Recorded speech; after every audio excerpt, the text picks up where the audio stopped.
best of stories. A bit of lore, myths and legends of gods and heroes. This is Ollie. Ollie, say hi. Hi, Ollie. For those watching for the first time, let me introduce you to my friend. Yes, his chest. Draago. Draago is a very sly dragon, and he keeps all the stories hidden within the fire that rages inside him. Only I know how to get the stories out of his fire. Oh, easy boy, easy. It's just Lady Fifi. Draago, now where is the story of Prometheus and the here it is here. Sorry, what? I know all about fires. Oh yeah, I know you know all about fires. Anyway, so here we go.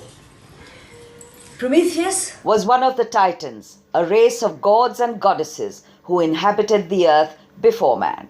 The gods decided to create creatures and man on earth. Prometheus and his brother Prometheus were given the task to do so. So they created mammals, birds, reptiles, fish and worms and insects and all the different species. Then Prometheus made man with clay and water, kneading it like dough and then shaping it. He made man in the image of the gods, giving him an upright stature. So while all the other species looked down at earth, man raised his head up to the heavens and gazed at the stars. The gods were rather pleased with the brothers. They then gave them a box of gifts to distribute to all the creatures and to man, so that they could live happily and survive. Gifts such as courage, swiftness, strength and some such. To some he gave powerful wings, to some powerful claws, to some a hard shell and to some deadly poison. Some could change their colors and blend with the environment so that predators couldn't spot them, like the chameleon. Very proudly he kept distributing it without keeping track. And then finally, when it was man's turn, he looked in the box. There was nothing. Oh God, he said, there is nothing left to give man. He quickly ran to Prometheus, who was bathing in the river, and said, "Oh Prometheus, come here, come here. I have been so stupid. I gave off all the gifts and now there's nothing left to give man.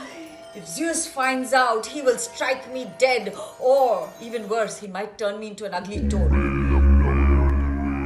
Oh, Prometheus was so annoyed with his brother, but he was more worried for him and also for man who he had created. He would have no gifts. So Prometheus decided to go to the gods and beg them to give just one more gift for man. So he was walking along the Milky Way, which had the residences of the gods on both the sides. And as he was walking, he saw that Zeus was sitting in one of the houses and talking to the gods. He crept a little closer and tried to listen, and he heard Zeus was telling the god that he has sent Prometheus and Prometheus down to earth to create man and other creatures. Then the god asked Zeus, "What if they fail?" And Zeus said, "If they fail, I will banish them from heaven forever."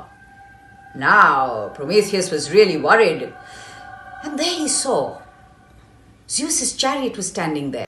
And so was the personal fire of Zeus. He had the perfect gift for man. He quickly got the horses under control and stole some of that fire. He filled it in an empty fennel stalk. Prometheus flew down to the earth with the fire and gave it to man. He also taught man how to use the fire, to cook his meals, to melt metal, to make weapons and such other uses. Now man was upright and he had the fire. This made him superior to all the other creatures that walked on the earth. When Zeus found out that Prometheus had stolen his fire, he was outraged. He called Prometheus up to heaven and said, "I banish you. I send you to the Far East. You will there be chained to a rock." So Prometheus was chained to a rock, and then Zeus sent his pet eagle to eat the liver of Prometheus. But Prometheus did not die because he had the boon of immortality. So the liver regrew every night, and each day the eagle returned to eat it and perpetually torment Prometheus. Fortunately for Prometheus, his friend, the hero Hercules, was passing one day. After his 12 celebrated labors of Hercules, yes, he was traveling and he saw what was happening to his friend. He took out one of the arrows which he had dipped in the poisonous blood of Hydra and shot the eagle with it. Thus, Prometheus was saved and man got fire. Now there's one more story of somebody being chained to a rock, but this time it is a beautiful princess. Andromeda's rock. This is the story of the king of Jaffa, Cepheus, and his daughter, Andromeda, who was renowned for her beauty. His wife, the queen, Cassiopeia, boasted to everybody that she and her daughter were even more beautiful than the mermaids and the water nymphs. Oh, this annoyed the mermaids and the water nymphs, and they went angrily to Poseidon, the king of the sea, and complained to him. They said, "Please do something and punish these proud humans." So Poseidon sent a deluge of water and a sea monster to destroy Jaffa and the lands of the Philistines. King Cepheus went to the oracle and asked what should be done to appease Poseidon. The oracle spoke. "Sacrifice your daughter Andromeda. Give her to the sea monster to appease Poseidon." Andromeda was chained to the rocks just like Prometheus was. Then one day, Perseus, son of Zeus, chief of the gods, was passing by and he saw Andromeda and he fell in love with her. He was struck by her beauty. He went to her and said, "Oh young woman, you are undeserving of these chains. You should have pearl necklaces around your neck. Oh, tell me, I beg you, your name, and why are you bound thus?" Suddenly a sound was heard upon the water, and the sea monster appeared, raising his head above the water, cutting through the water with his broad chest. Andromeda's eyes grew wide in fear, and she pulled away towards the rock and hid her face. Then spoke Perseus, "I am Perseus, son of Zeus, and I will defeat the sea monster and save your daughter. But if I save her after killing the sea monster, I beg you for her hand in marriage.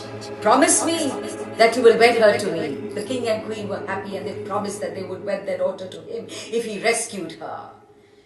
Perseus took out his sword and lurched at the sea monster and chopped off his head. And the head and the blood that fell around became the rocks of Jaffa, which still stand today in Israel. Now let's see what the cards predict for the next episode. Okay, here we go.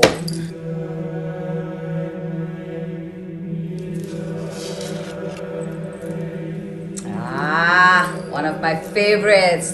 The story of Pandora's box. Next Sunday. Till then, ta-ta from Lady Fifi. Don't forget to hit the like and subscribe button. Bye.